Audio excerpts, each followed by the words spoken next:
El universo mecánico. Los periodos de los planetas en sus órbitas, el flujo y reflujo de las mareas, la aceleración de un cuerpo que cae. Todos esos fenómenos son consecuencia de la fuerza de la gravedad y han inspirado el trabajo de muchos científicos, desde Kepler a Einstein. Bien, casi hemos llegado al final de nuestra historia. Pero antes quisiera atar algunos cabos sueltos. El primero es la tercera ley de Kepler, que nos ayudará a terminar con el problema de Kepler. Luego está la cuestión de las mareas.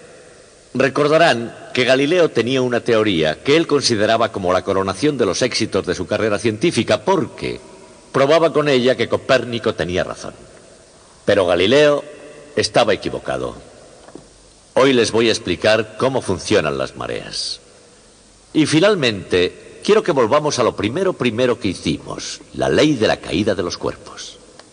La gravedad aplica una fuerza a cada cuerpo justamente de modo que hace caer a todos con la misma velocidad. Se le ocurrió a Albert Einstein que tenía que haber una poderosa razón para que eso fuera cierto. Y buscando esa razón, descubrió nada menos que una nueva teoría del universo. Y esos serán los cabos sueltos de hoy. Así que vamos a comenzar. Galileo Galilei escribió un famoso libro que le causó un montón de problemas. 250 años más tarde, Charles Louis Dodson, otro matemático, escribió otro libro igualmente popular. Las matemáticas de Dodson eran tan respetables y casi igualmente olvidadas como la época victoriana en la cual se publicaron. Sin embargo, como Galileo, siempre será recordado, pero bajo su seudónimo literario, Lewis Carroll. Y solo mientras haya niños que aprecien el arte del puro disparate. Ha llegado el tiempo, decía la morsa, de hablar de muchas cosas, de zapatos y barcos, de lacre, de colores y reyes, de por qué el mar está hirviendo de calor y de si los cerdos tienen alas. Lewis Carroll escribió A través del espejo para una niña llamada Alicia. Él podía haber tenido en mente la curiosa situación de Galileo. En primer lugar, porque si Galileo utilizaba la lógica cuando los temas que se discutían eran básicamente de religión, igualmente podía haber discutido sobre el sombrerero loco. La fe pura y la ciencia pura nunca han sido lo mismo. Así, naturalmente, cuando los eruditos de la Iglesia escudriñaron el telescopio de Galileo, lo hicieron por el cristal en plan ignorante. Y ante su insistente defensa de Copérnico, comenzaron a examinar qué podía haber allí de herético. Como es natural, un cargo tan serio nada tenía que ver con la fantástica morsa o los cerdos con alas, pero sí tenía algo que ver con la razón por la que el mar hirviente tiene mareas. Para Galileo, aquellas mareas eran más que el flujo y el reflujo de los océanos de la Tierra. Eran su evidencia de que la Tierra realmente se mueve. Existen mareas, argumentaba Galileo, porque la Tierra se mueve alrededor del Sol, y desarrolló una teoría con todo detalle que explicaba cómo sucedían exactamente las mareas. Teoría que Galileo consideró como el punto álgido de su carrera científica. Pero si hubiera tenido razón, solo habría una marea alta cada día, y ocurriría justamente a mediodía. La triste verdad es que la teoría de Galileo sobre las mareas era toda papel mojado. Las mareas avanzan y también retroceden, pero como muy bien se puede comprobar con solo un poco de paciencia y de observación, lo hacen 2 veces al día. Para entender ese comportamiento de las mareas, es preciso una mirada más amplia. En el sistema Tierra-Luna, la Tierra y la Luna giran alrededor de un centro de masa común, punto que de hecho se encuentra en el interior de la Tierra a unos 3/4 de distancia entre el centro de la Tierra y su superficie. El extraño movimiento oscilante de la Tierra, visto desde esta perspectiva, es realmente una órbita kepleriana del centro de la Tierra alrededor del centro de masa del sistema Tierra-Luna. Pero solamente el centro de la Tierra está exactamente en la órbita correcta. En el lado más próximo a la Luna, la gravedad de esta es demasiado fuerte y el agua de ese lado es atraída hacia ella formando un abultamiento. En el lado opuesto, la gravedad de la Luna es demasiado débil para mantener el agua en su sitio, y así allí también se abomba hacia afuera tratando de escapar.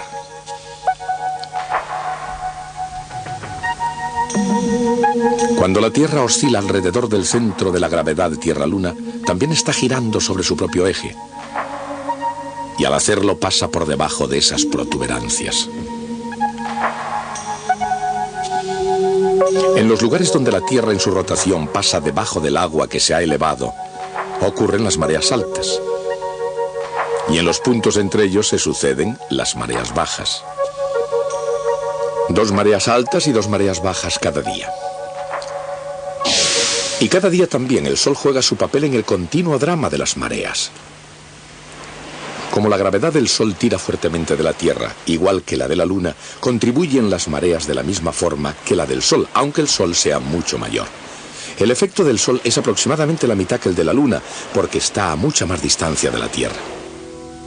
En luna llena y en luna nueva, la Tierra, el Sol y la Luna se encuentran en línea recta y entonces los efectos del Sol y de la Luna sobre las mareas se refuerzan el uno al otro y dan lugar a las pleamares más altas y a las bajamares más bajas. Altas y bajas, las mareas suben y bajan porque la Tierra se mueve. Al escribir su teoría, Galileo no se equivocaba al alzar su pluma en defensa de Copérnico.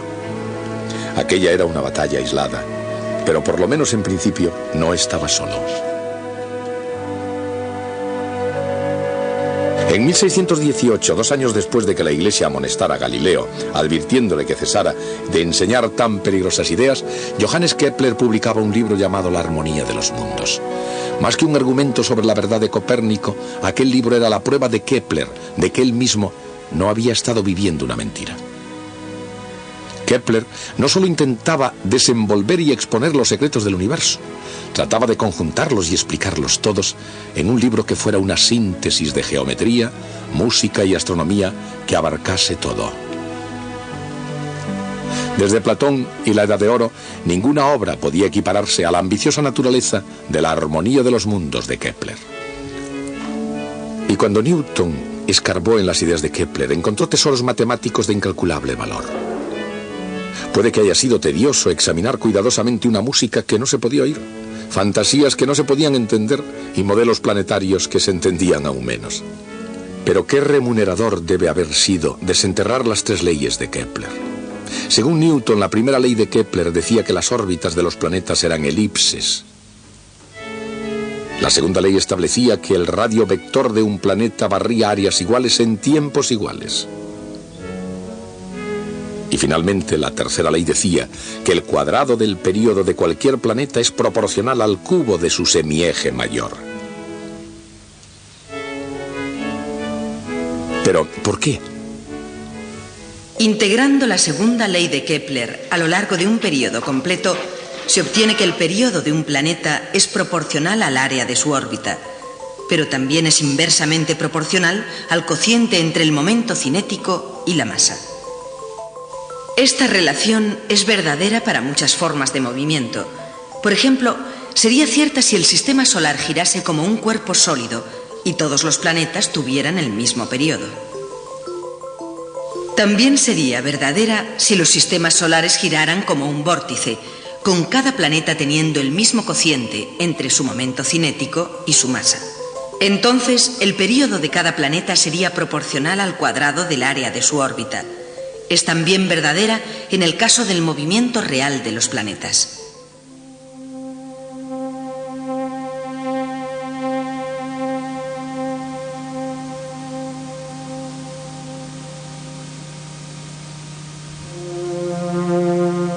Este movimiento, producido y dirigido por la ley universal de la gravitación de Isaac Newton, presenta una órbita elíptica cuyo tamaño depende del cociente L partido por M.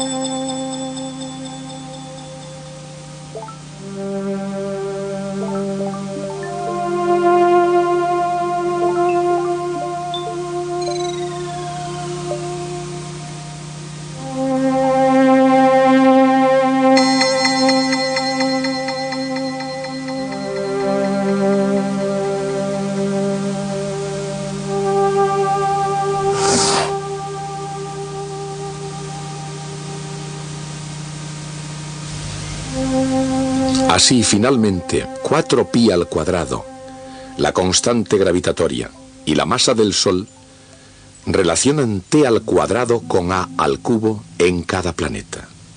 La tercera ley de Kepler relaciona los períodos de los planetas con el tamaño de sus órbitas. Y es una relación sencilla, elegante y en conjunto profunda. Por supuesto, la historia de la ciencia se puede ver como una serie de conexiones igualmente penetrantes. La arriesgada conexión entre una idea copernicana y la teoría de las mareas de Galileo. La conexión entre el Sol ascendiendo, la Luna ascendiendo y las mareas ascendiendo sobre la Tierra. La conexión entre estos tres unidos y encadenados en una órbita eterna. La conexión entre las órbitas de todos los planetas y las tres leyes de Kepler del movimiento planetario. La conexión entre las tres leyes de Kepler que explican cómo se comportan los planetas y las leyes de Newton que explican el porqué. Y finalmente, desde la ley de la caída de los cuerpos de Galileo a la tercera ley de Kepler, a la mecánica de Newton y a su ley universal de la gravitación, la conexión explica el universo mecánico. Pero algunas cosas raras en el universo parecían estar fuera del alcance incluso de la explicación de Newton y parecían requerir un cambio, no solo en la naturaleza de la gravedad, sino en el significado del espacio y del tiempo. Para Albert Einstein, el enigma de la gravedad, el tiempo y el espacio no era de pequeñas consecuencias. Era un rompecabezas que prometía ser un gran desafío y, si se resolvía, la respuesta a quizás algunos de los misterios más profundos del cosmos. Como Newton antes que él, Einstein comenzó con la ley de la caída de los cuerpos.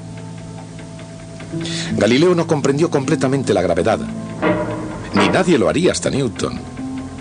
Pero Galileo descubrió el hecho de que todos los cuerpos caen con la misma aceleración constante. ¿Por qué la fuerza de la gravedad conducía a tan extraño resultado? Al calcular la aceleración en la caída de una manzana, se simplifica la masa y queda la misma aceleración para cualquier cuerpo que cae.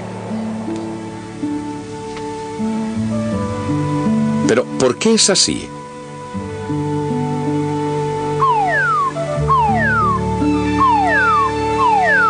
En F igual a m por a, la masa determina cuánta fuerza se necesita para producir una aceleración dada. Dicho de otro modo, la masa determina con qué fuerza un cuerpo resiste un cambio en su inercia. Esta propiedad de un cuerpo no tiene nada que ver con la gravedad. Se llama la masa inerte. En la ley de la gravedad, la masa determina con qué fuerza un cuerpo atrae a cualquier otro cuerpo en el universo. Esta propiedad no tiene nada que ver con la inercia. Se llama masa gravitatoria. Isaac Newton comprendió que la ley de la caída de los cuerpos significaba que esas dos masas completamente diferentes debían ser exactamente lo mismo para cada cuerpo en el universo. ¿Pero por qué? ¿Por qué la masa gravitatoria es siempre igual a la masa inerte? ¿Podría ser eso una coincidencia cósmica? Por regla general, los científicos no hacen mucho caso a fenómenos que puedan explicarse mediante coincidencias.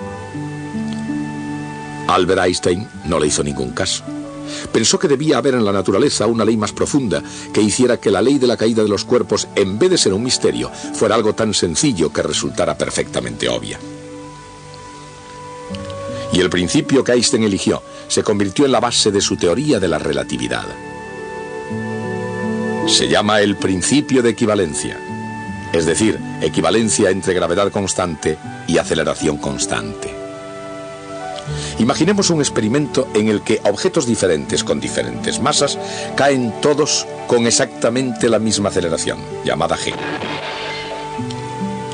Puede que eso suceda porque el laboratorio está sobre la superficie de la Tierra. Lo mismo sucedería también si el laboratorio estuviera lejos de la Tierra y de cualquier otro objeto. Digamos que en un espacio intergaláctico. Sucedería si el laboratorio estuviera acelerando hacia arriba con aceleración g. Todos los objetos en el interior, obedeciendo a la ley de inercia, no acelerarían, pero parecería que todos ellos caen con la misma aceleración constante. Albert Einstein comprendió que la ley de caída de los cuerpos y la misteriosa igualdad de masa gravitatoria y masa inerte se podrían explicar perfectamente de ser cierto lo siguiente. Ningún experimento de ninguna clase, realizado totalmente en el interior de ese laboratorio, podría determinar si los objetos caen porque la gravedad tira o porque el laboratorio está acelerando hacia arriba en el espacio. La idea parece casi demasiado sencilla para ser verdad, pero Einstein no se la tomó a la ligera. Se preguntó cómo saldría el experimento si se realizase con un rayo de luz. En un laboratorio fuera, en el espacio, la respuesta era fácil de ver. Si el cohete acelera hacia arriba mientras el rayo de luz lo cruza, este parecería inclinarse un poquito hacia abajo. Pero, ¿qué sucedería en el caso de la Tierra? La respuesta se obtiene del propio principio. Como ningún experimento, ni siquiera este, puede determinar si el laboratorio está en la Tierra o en el espacio, el resultado debe ser exactamente el mismo. En otras palabras, Einstein concluyó que la luz, en vez de desplazarse en línea recta, se curva ligerísimamente a causa de la fuerza de la gravedad de la Tierra. Einstein predijo que la luz se curvaría de igual manera al pasar cerca del Sol. Cuando lo escribió en esta carta a George Ellery Hale, parecía muy bien sobre el papel, pero no lo suficientemente bien como para que los astrónomos quisieran arriesgar sus preciosos telescopios y mucho menos sus preciosos ojos mirando directamente al Sol. Así que George Ellery Hale, que se carteaba con Einstein y uno de los grandes astrónomos del siglo XX, hizo una amable sugerencia. ¿Por qué no observar el Sol durante un eclipse? Y eso es precisamente lo que salieron a hacer en 1919 Sir Arthur Eddington y su grupo de investigadores del Sol. El triunfante éxito de esa expedición fue la primera gran prueba de la relatividad, y eso convirtió en un instante al callado y tímido Albert Einstein en un héroe mundialmente famoso. Todo el mundo había oído hablar de él, aunque pocos podían entender la relatividad. Y nadie sabe realmente por qué el mundo tomó tan en serio a Einstein. Probablemente la gente, exhausta por la Primera Guerra Mundial, necesitaba un héroe. Su descubrimiento era benigno, y Albert Einstein parecía como el tío predilecto de todo el mundo. Se convirtió también en un símbolo para todos los científicos, sin importar que solo unos pocos pudieran entender la gran obra de Einstein. El principio de equivalencia plantea una cuestión interesante. Si la luz recorre trayectorias curvas, ¿qué es una línea recta? Einstein dijo que no tenía sentido hablar de líneas rectas. El propio espacio es curvo. No solo el espacio, sino también el espacio-tiempo. Eso quiere decir que el espacio y el tiempo cambian cuando se mueven a través de campos gravitatorios. Pero, ¿cómo se relaciona eso con la física de Newton? En su ley de movimiento, Newton decía que un cuerpo con movimiento rectilíneo continuaría ese movimiento en línea recta hasta que una fuerza externa actuara sobre él.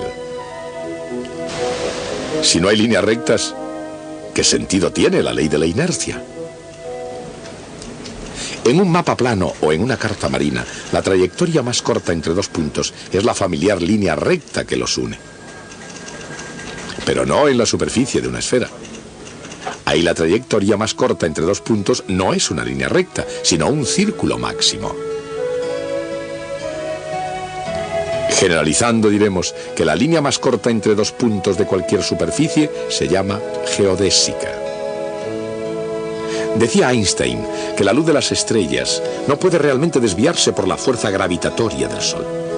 En lugar de eso, se puede decir que viaja inercialmente por el camino más corto entre cada dos puntos en el espacio-tiempo curvo local. A cualquier observador le parece que se curva.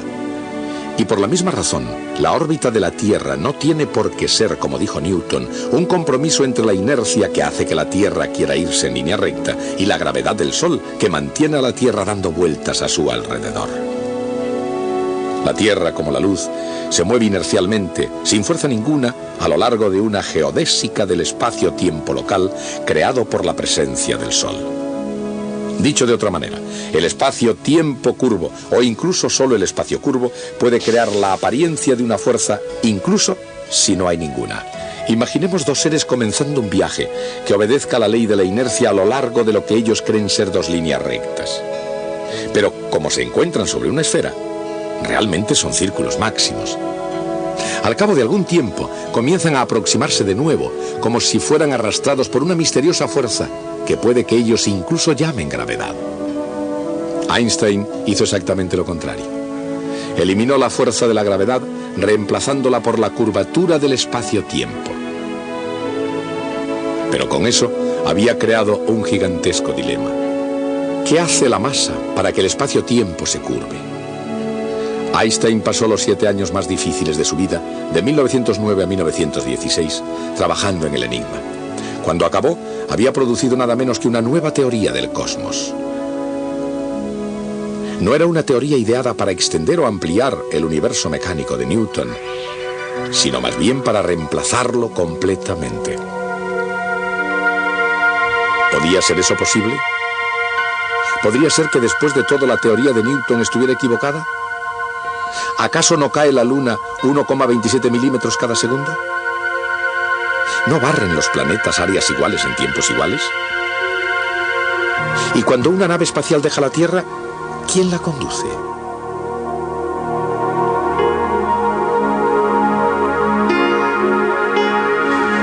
Por supuesto, las leyes de Newton siguen funcionando tan bien como siempre. En la mayor parte de los lugares y momentos, el universo de Newton y el de Einstein son tan casi idénticos que solo los más precisos instrumentos científicos, forzados hasta los límites de sus posibilidades, podrían detectar las pequeñísimas diferencias. Pero hay momentos y lugares en el universo donde las condiciones son tan extremas que solo la teoría de Einstein puede explicarlas. Por ejemplo, cuando una estrella muy grande, una estrella mucho mayor que el Sol, agota su combustible nuclear, comienza a desplomarse bajo su propia gravedad. Parte de su masa vuela hacia afuera en una violenta explosión. Pero sin una fuerza suficiente para oponerse al derrumbamiento, la caída hacia el interior continúa hasta que la gravedad se hace tan intensa que el propio espacio-tiempo se extiende y se curva hasta convertirse en un punto de curvatura infinita llamado agujero negro. Como cualquier proyectil ordinario cayendo a tierra, la luz y absolutamente todas las demás cosas son absorbidas por esa aterradora concentración de masa. Es necesaria una inmensa cantidad de masa concentrada en un espacio muy pequeño para producir un agujero negro. Sí, existen los agujeros negros o son restos de gigantescas estrellas que se han derrumbado o pueden ser primitivos restos del Big Bang, del instante en que comenzó el universo.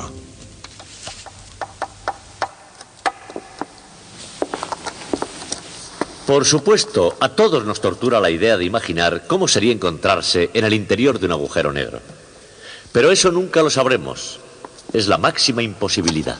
Puede que se las arreglen para caer en uno de ellos y de veras lo intentan, pero entonces, incluso si sobreviven, no habría manera de que pudieran decirnos qué es lo que habían encontrado en su interior. Y aquí hay algo sobre lo que reflexionar. Cuando el universo se creó en el Big Bang, comenzó a expandirse con gran rapidez. Masas informes de materia concentradas en galaxias, pero galaxias que se van separando unas de otras a gran velocidad, incluso hoy en día. Con el tiempo, esa expansión va aminorando. Después de todo, las galaxias se atraen unas a otras en virtud de la gravedad. De hecho, si la densidad de la materia en el universo es lo suficientemente alta, esa expansión no continuará para siempre. Algún día, el universo empezará a contraerse de nuevo.